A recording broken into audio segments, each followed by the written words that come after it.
我是皇上的白月光，但他爱上了我的替身。我怀胎3月，他灌我喝下堕子汤，我的血流了一地，疼得钻心。他笑着哄我，乖，生过孩子就不漂亮了。若我不漂亮，就不像失踪的方婉了。后来我重活一世，当众烧掉他与我的订婚书。我祝他和方婉郎情妾意，百年好合。他却说非我不娶。大家好，欢迎收看皮皮听书。他们都说方婉是我的替身，等我回京，他就会失宠。半年前，沈玉安外出打猎，在山间救下迷路的方婉，一眼定情。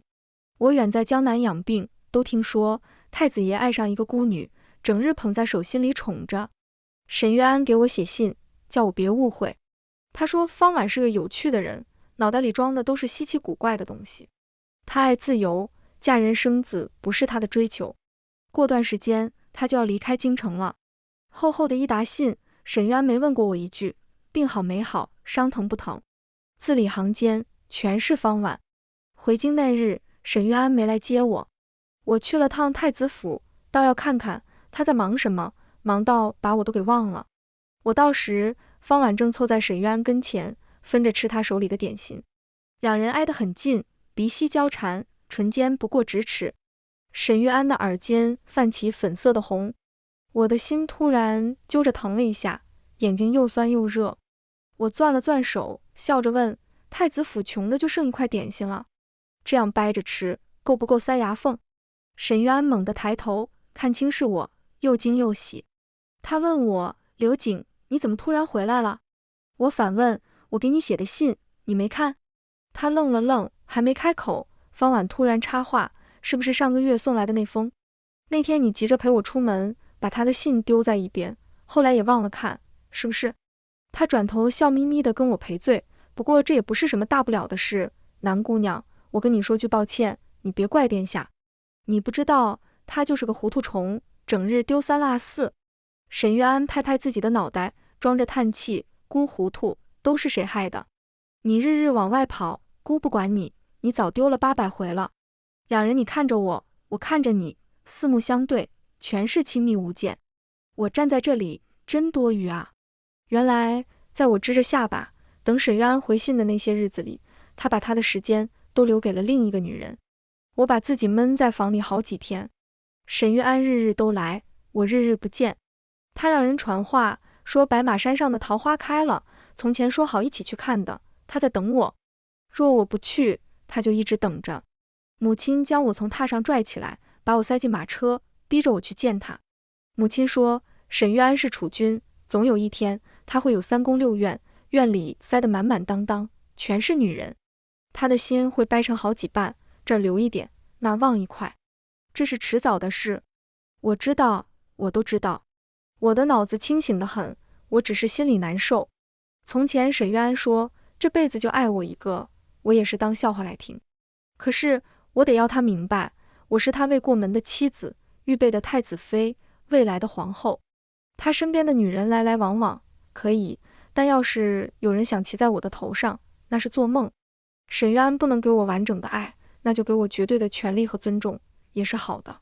马车摇摇晃晃往山上走，我心里这么想着，抬手抹掉脸上的眼泪。沈玉安在半山腰等我，天上飘着小雨，他也不打伞，苦哈哈的装可怜。他从怀里掏出一个盒子，神秘兮兮的跟我摇耳朵：你不是一直喜欢母后的紫云镯吗？快拿着，姑给你偷来了。他把盒子往我怀里塞，我气得笑出声，在他胳膊上拧了一把，把他拽进伞底下。沈玉安笑眯眯地凑过来，捧着我的脸细细地看，他拇指轻轻蹭着我的眼尾，仿佛我是什么脆弱的宝贝，稍用力就会弄碎。哭过了，是不是？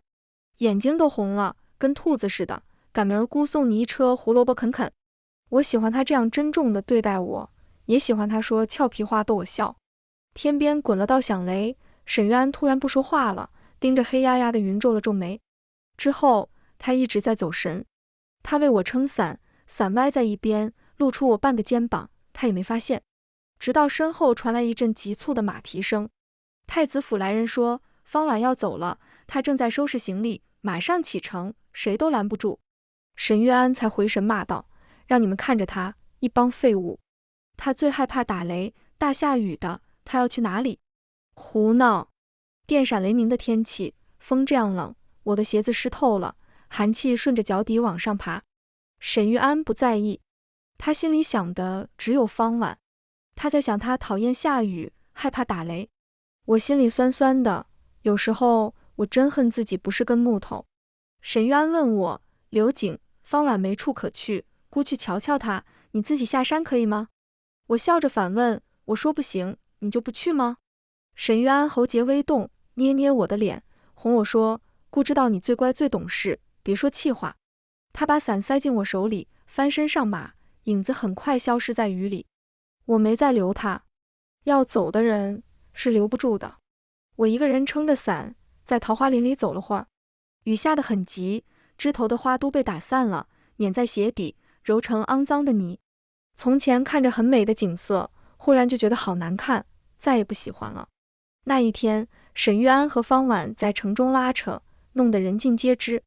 所有人都说太子爷好像是真心喜欢方姑娘的，不然怎么会为了挽留她，把自己的未婚妻扔在白马山上不管了？白马山上多危险啊，大老虎吃人，一口一个。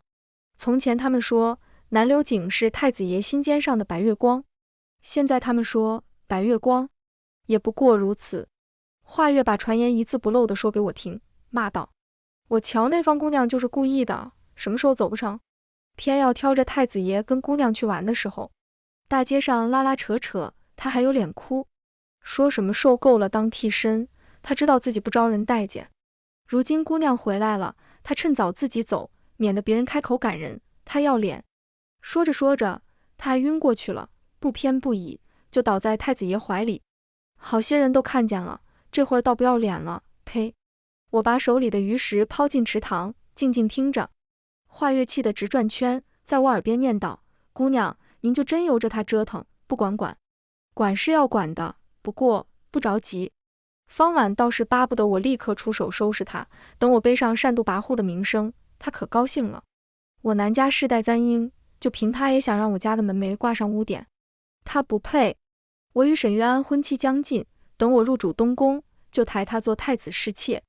到时候关门打狗，是是非非，就是咱们东宫的家务事了。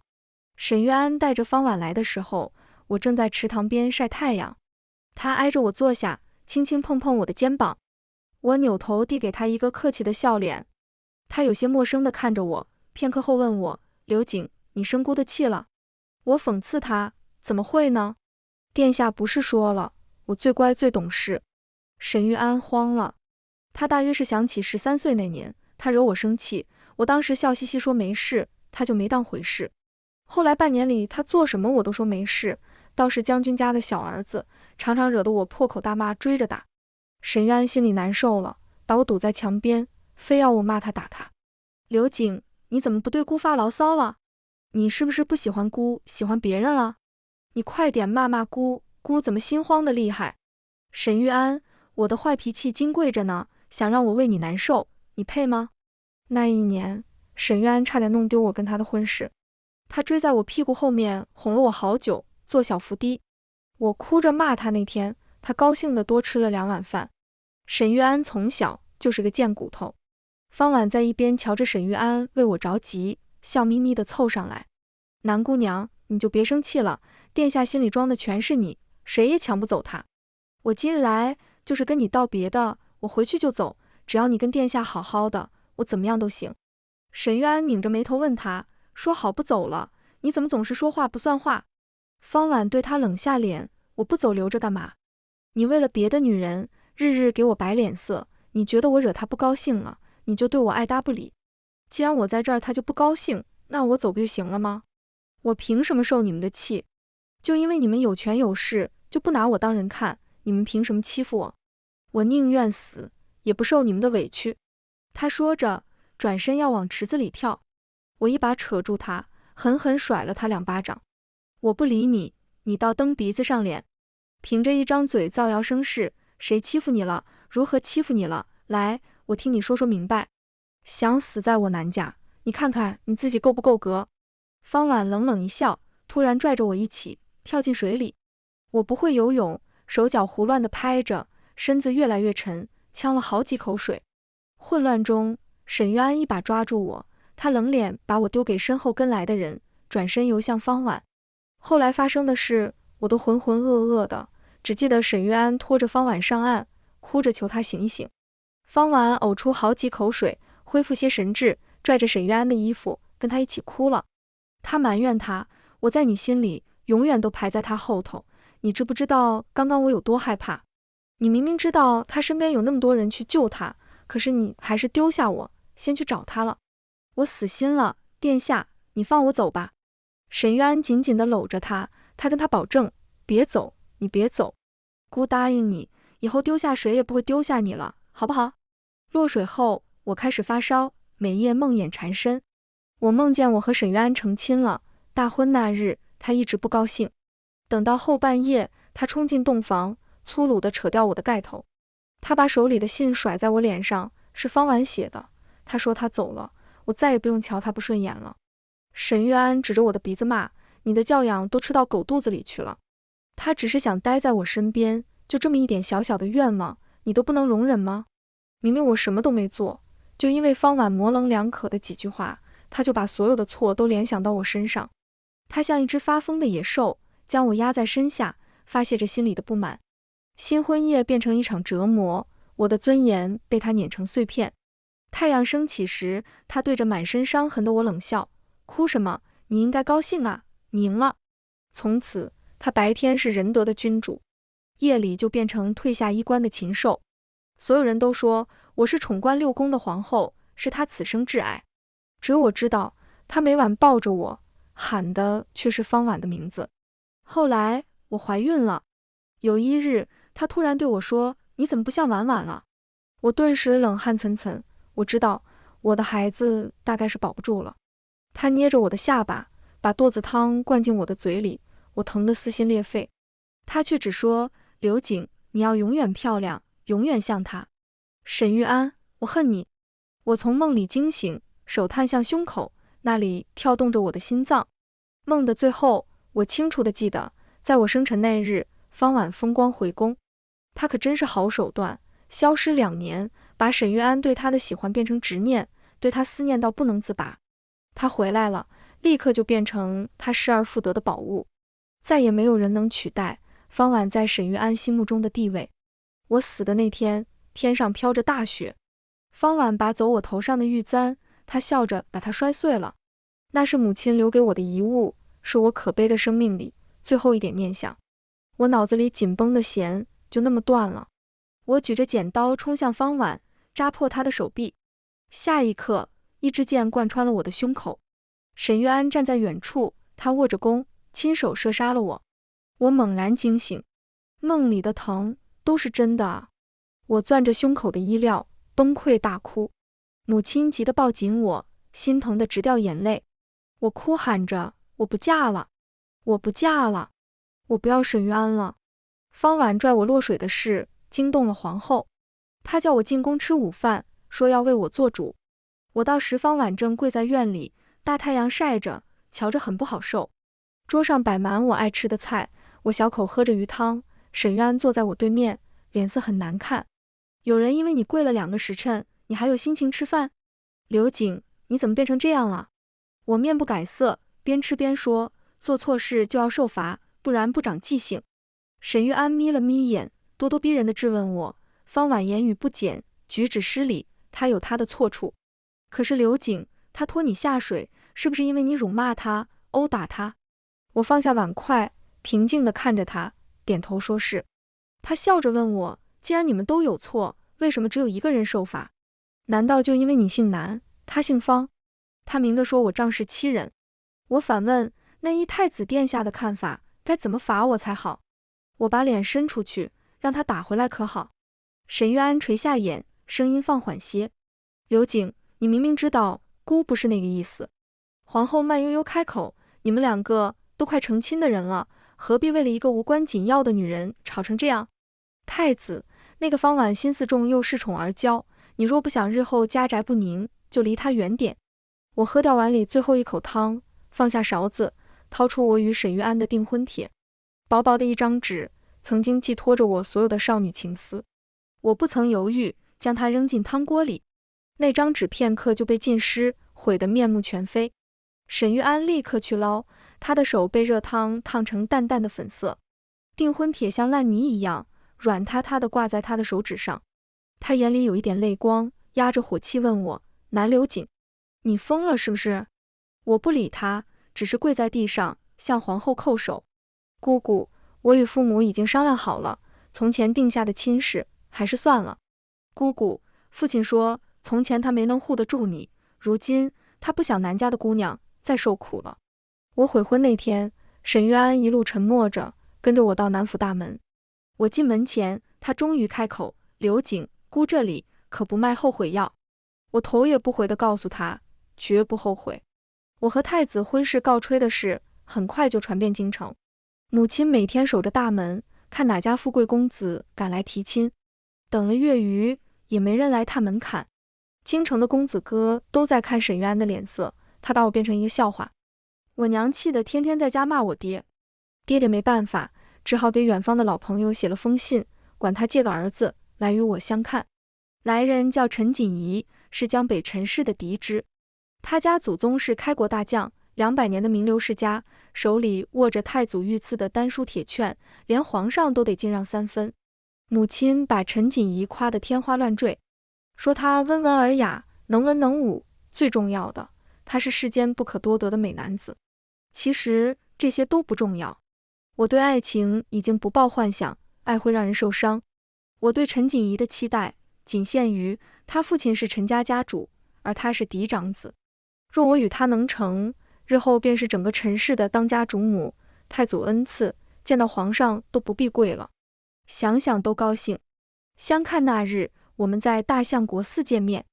陈锦仪一身胭脂红的袍子，前襟点缀着孔雀羽毛，奢华到让人挪不开眼。她确实是美若天仙，如果扮上女装，大约我都要自愧不如。母亲笑得牙花都露出来了，一路走一路夸，偶尔问几个刁钻的小问题，陈锦仪也都滴水不漏地答上了。她实在是太完美了，完美的不真实。我有点慌，就想扯下她的面具瞧瞧，她背后长着怎样的嘴脸。午饭时，母亲找了个极其拙劣的借口，匆匆离场，留下我跟陈锦仪培养感情。她的马车刚走，陈锦仪脸上的笑就落了下去。她不笑的时候，像个冷心肠的菩萨，我与她之间顿时生出无限长的距离。她刚刚果然是装的。你不记得我了？陈锦仪挑眉问我。小时候，你把我堵在墙角，揪着我的耳朵叫我小娘们儿，你忘了？你敢把我忘了？娘啊，她的表情好吓人。我模模糊糊地想起来，我8、9岁那年，跟刘将军家的小儿子打架打输了。他身边总是跟着一个白白净净、瘦瘦小小的豆芽菜，2个人关系很好。我就非常卑鄙的把那个豆芽菜抓来，逼着他叫我姐姐祖宗，还对他言语羞辱，以泄心头之恨。我小时候确实有一段时间背着爹娘净干些人嫌狗不待见的事儿，可混账了。后来我也想过要找他道歉，但他已经不在京城了。再见面，他变成又高又大的陈锦仪，除了漂亮，哪还有半点豆芽菜的样子。想起母亲刚刚说我贤良淑德、优雅端庄，生来就随他，我尴尬的脚趾抠地，再也待不下去了。我想不用道别了，最好是再也不见。我转身就要跑，后领却被陈锦仪勾住。他低头在我耳边笑：姐姐，我让你走了吗？落日前，陈锦仪送我回家。我完全看不穿他的心思，心里忐忑，眼看到了家门口，我抬起屁股就想跳车。他手臂一伸，揽着我的腰，把我拽进怀里。陈锦仪挑起眉梢，戏弄地问我：这么着急，你很怕我？有一点，毕竟我已经打不过他了。他笑话我，所以说小时候为什么那么坏？他离我太近，香气扑鼻。我又羞又恼，刚想骂他，车帘突然被人用剑挑开。是沈玉安。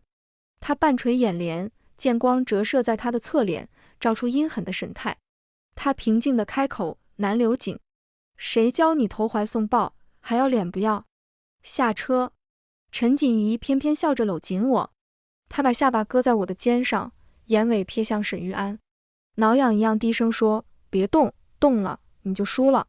那一天，沈玉安和陈锦仪在我家门前大打出手。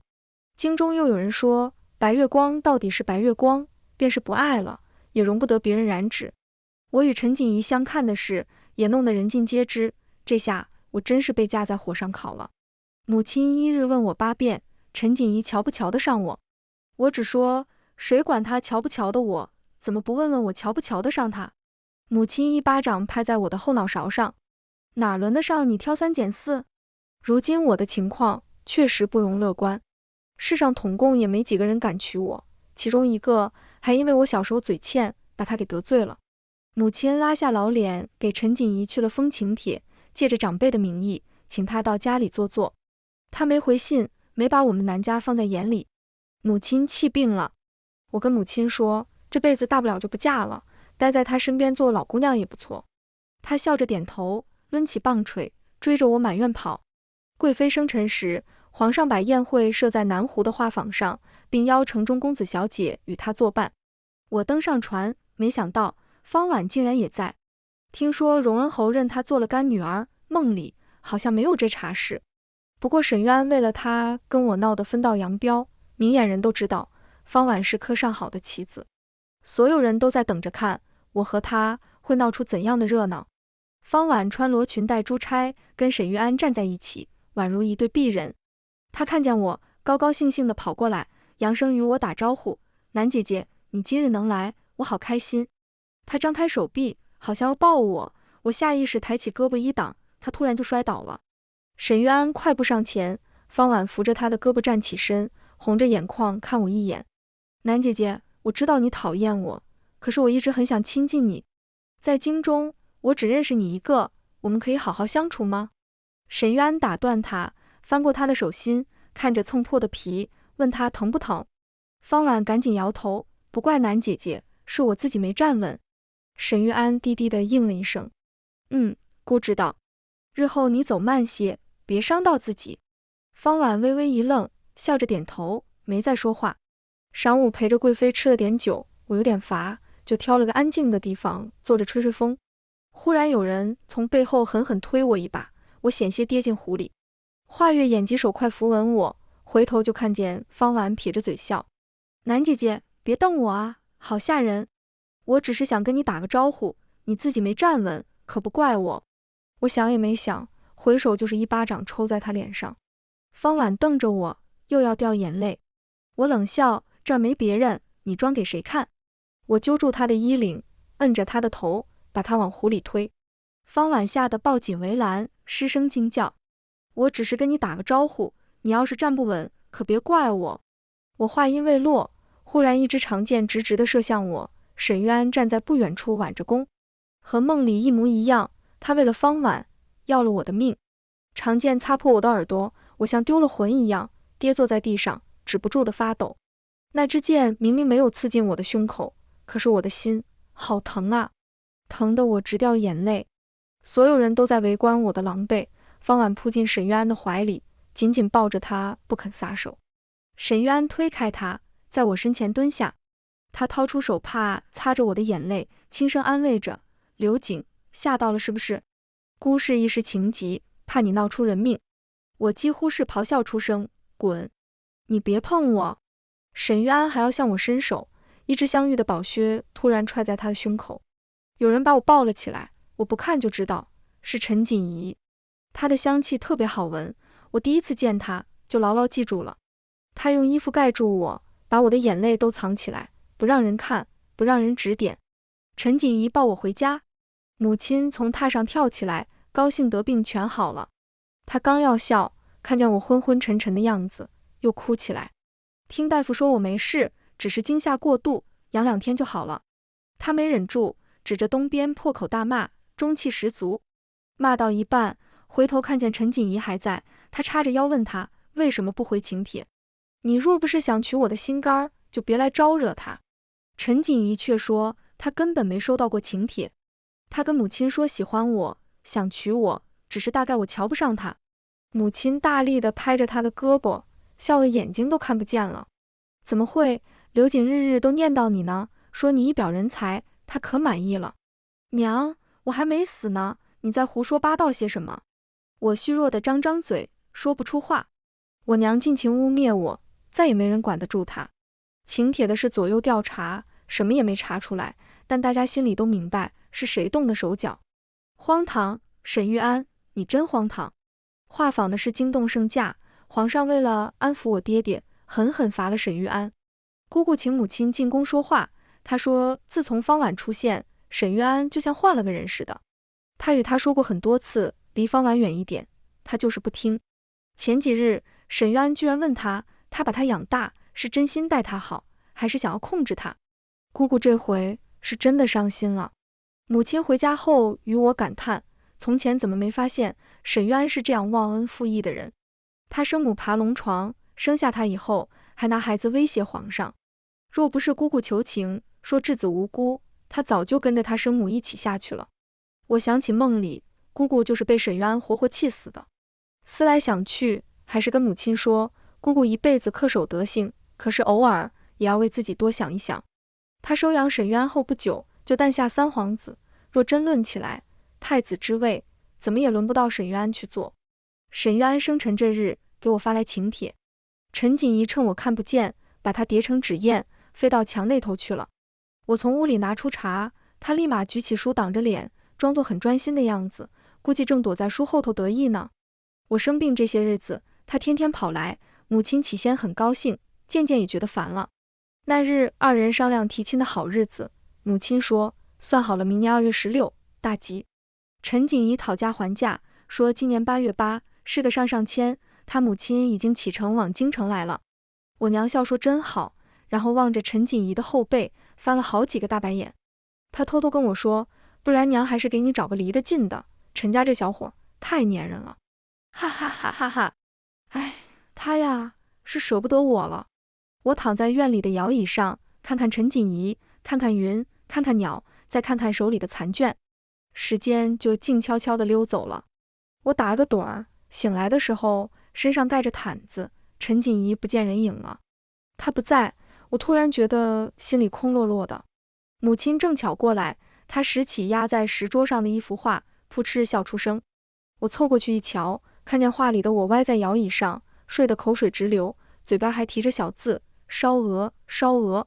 母亲笑得停不下来，我的脸蹭地烧起来，嘟嘟囔囔地骂陈锦仪人呢。娘，你还是给我找个离家近的吧，我也觉得他不怎么样。母亲摸摸我的头发，又摸摸我的脸。他呀，给你买你做梦都想吃的烧鹅去了。他笑着笑着就红了眼圈，欣慰地感慨，我就知道我闺女是个有福气的。我出门接烧鹅，跟沈玉安撞个正着。他坐在门前的台阶上，看见我，慢慢起身，拍拍衣摆上的灰。我今天一直在等你，可是你没来。他颓着肩膀，神色落寞。刘景，你不在我身边，做什么都没意思。那天的事，我跟你道歉，好不好？我只是怕你伤到方婉，荣恩侯会找你麻烦。方婉的心也不坏，他只是想和你亲近，你别因为我就对他那么大敌意。我笑了。沈玉安的话停在嘴边，或许是我表情里的轻蔑太明显，他有些受伤地看着我。从前我以为，若我和他告别，一定会有很多话要告诉他，我要让他知道他是如何伤害我，又如何让我心碎。我们10几年的感情是如何被他糟蹋得面目全非。真到了这一天，我想了想，却觉得说什么都是浪费，都是多余。我笑着说，别太自以为是，殿下，日后别来了，陈锦仪看见你会不高兴。说着话，陈锦仪就出现在巷口，他像晚归的良人，懒懒地向我挥手。我朝他跑过去。沈玉安带着哭腔在我身后问，就算姑娶了方婉，你也无所谓吗？是的，我无所谓。沈玉安，省省吧。没过2天，宫中传来消息，说沈玉安跪在殿前，非要娶方婉为妻。虽说方婉如今是荣恩侯府的女儿，但到底她只是一个来路不明的孤女。有些东西需要沉淀，拥有一个头衔，并不代表拥有相应的能力。沈玉安贵为太子，她要娶的不是一个头衔，而是一个贤德的皇后，关乎国体，关乎国运。可是她是铁了心的，在早朝上当着群臣的面跪地不起。皇上只能咬牙答应，否则就是打了荣恩侯的脸面。大婚敲定后，方婉一跃成为京城最受追捧的贵女。我跟她在赏花宴上遇见，她被众人簇拥着，瞧见我，笑眯眯地叫了句南姐姐。8月8日我就要与殿下完婚了，我好开心啊，你快祝福我。不过这回大约是我最后一次叫你声姐姐了，再见面就得你给我行礼，叫我声太子妃娘娘了。8月8，这不是巧了吗？我突然记起梦中那晚洞房花烛，方婉留信出走，拜他所赐，那一夜成了我的噩梦。现在轮到他了。沈玉安大婚那天，我跟陈锦仪订婚的消息也传遍京城。听说他心不在焉，在婚礼上弄错好几个流程。睡觉前，宫中传来回信，说沈玉安和方婉在洞房里大吵一架，他大哭大闹，颜面尽失。我躺在榻上，闭着眼睛听笑话，想着下次见到方婉要怎么戳他痛处。第二日清晨，母亲气冲冲地来找我，说沈玉安昨晚在我家门前守了一夜。如今全城百姓都传疯了，有人说太子荒唐，有人说方婉横刀夺爱，还有人说我心机深重，因为一个沈玉安，搅得大家都面上无光。我怎么都想不到，他居然能这么糊涂。上辈子和这辈子，他都要害死我。姑姑派人来请了几回，让沈玉安回宫，他只当听不见。我家大门紧闭，只能以静制动，省得再闹出点别的荒唐事。母亲生怕影响我的婚事，捂着心口倒在榻上，说不出话。我心疼的恨不得拿刀出去捅了沈玉安。我家屋顶上愁云密布，院外突然有人喊：不好了，陈家郎君跟太子爷打起来了。我手忙脚乱地赶过去，看见沈玉安灰头土脸地倒在地上。陈锦仪长身玉立，白色的袍子不染纤尘，半点没有打架的样子。他垂眼俯视着沈玉安，整个人杀气腾腾。他说：一个草包也敢跟我陈家找不痛快，今日你是太子，明日呢？等回头看见我，他又马上笑了，好像刚刚那个嚣张跋扈的陈世子，不是春风化雨的陈锦仪。我给你带了烧鹅，母亲自己做的，她让我带来给你尝尝。他晃晃手里的包裹，我才看见他的拳头受伤了。他字里行间说的好像我已经是他家的人了。他的态度于我的名声而言，可以说是力挽狂澜。我跟陈锦仪说，只知道护着烧鹅，怎么不想想护着你自己？我让人去准备药膏，沈玉安喊我，南流景，我也受伤了。我只问他，与我何干？想来不出一刻，旁人又会说，陈世子与南姑娘情投意合，至于太子，不过一厢情愿。沈玉安近来行事荒唐，姑姑说，皇上已经有了废除的心思，毕竟是自己养大的孩子，他心有不忍，还想再劝劝沈玉安。母亲也不好多说，只是私下里偷偷跟我聊，姑姑从小德行高尚，就是欠缺考虑。若是沈玉安登上大宝，估计我们几家都要不好受了。陈锦仪在旁边给我剥瓜子，我好像看见她的眼神沉了沉，再抬头时又是满脸笑意。她给我的小食盒包了满满的瓜子仁。黄昏时，母亲留她吃饭，她说家中有事，先告辞了。我追着她出门，把她拽到角落里，嘱咐她，你不要插手沈玉安的事，他已经失了圣心，我们就等着，他好不了太久的。陈锦仪点头说好，答应的也太痛快了。我盯着他，狐疑地问，你不骗我？这回他想了想，郑重其事地点头，说绝不骗我，就跟我演。方婉当上太子妃后，还没来得及风光，就跟着沈玉安一起被关了禁闭。那日我进宫去看姑姑，刚踏进她的寝宫，就听见她在摔东西。狗胆包天的刁妇，你果然干不出好事来。方婉跪行到她脚边，抱着她的腿哭喊，母后，您一定要救救殿下啊！如今能救他的只有您了啊！我不是故意的，父亲让我拿东西给殿下盖章，我也不知道他会贪污啊！姑姑一脚踢开他，指着他的鼻子大骂，还敢狡辩！你与荣恩侯合伙坑害太子，只这一桩事吗？你还以为瞒得住谁？我才知道，原来是荣恩侯借沈玉安的手搜刮好处，刚刚被人递了折子。这是结党营私，这是大罪啊！方婉被人拖走后，我进殿去探望姑姑。他手里拨着念珠，一直不说话。过了很久，他突然开口：“刘瑾，你的心真狠。他是你的表哥啊，你们10几年的感情，你说要断送他的性命，就断送他的性命。你和陈家那个真是好手段。你做的不错，太子也是罪有应得。可是他是本宫养大的孩子，你走吧，以后不要来了。”我回家时，陈锦仪正在门口等我，看到我哭，她的笑落了下去。她擦掉我的眼泪，什么也没说。我觉得她有点不高兴，抽抽搭搭地跟她解释，我不是心疼沈玉安，我比谁都巴不得沈玉安不好过，我只是被姑姑说的难过了。陈锦仪哦了一声，头偏向另一边，轻轻舒了口气。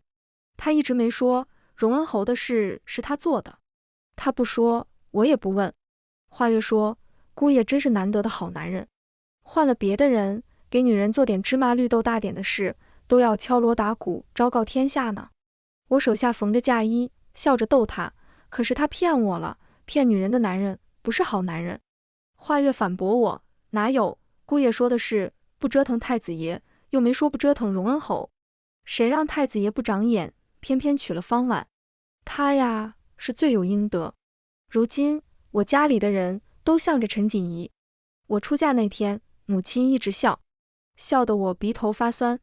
陈锦仪牵着我上花轿，她倒是高兴了，嘴角都快咧到耳后根去了。我看见母亲又偷偷翻了她2个白眼。我怕爹娘舍不得，我就跟着她笑；爹娘怕我舍不得，他们就跟着我笑。嫁到江北的第2个月，我听说皇上饶了沈玉安一命，把她贬为庶人。姑姑去送她，她对着姑姑大骂，你收养我不就是因为老三体弱，怕他早夭，没人帮你巩固后位吗？你根本就没把我当成你亲儿子，若是老三犯事，你死也不会不要他。你这个恶毒的女人，把我从我娘手里抢过来，你害死我娘，你不得好死。她简直是胡言乱语。我又想起母亲说，方婉出现前，她明明不是这样的。年关前，陈锦仪跟我回京城，姑姑请我进宫说话，母亲说她一直很后悔当日对我说话说重了。马车停在宫门前，我一下车，就突然冲出一个人扯住我，刘瑾，刘瑾，你是要去见母后吗？你帮我求求她，你跟她说我知错了，我再也不胡闹了，求她救救我。我好饿好冷啊，刘瑾，你有没有吃的？她身边还跟着个神志不清的女人，一直在念叨，不可能啊，我是穿越的，我是奉命啊，我要当皇后呀。我是皇后，你们这些杂碎还不给我跪下。陈锦仪一把搂住我，不让他们碰到我。他一个眼神，几个随从拔刀，沈玉安再也不敢上前。他在我身后骂，南刘瑾，你背弃感情，你不得好死。陈锦仪捂住我的耳朵，我模模糊糊地听见他吩咐人说，割掉他的舌头，不干不净，不如不要。他说完又来看我脸色，轻声问我，走吗？我对他笑笑，牵住他的手，点头说，走吧。全文完，皮皮听书，感谢您的观看，每天上新精彩小说，喜欢就订阅吧。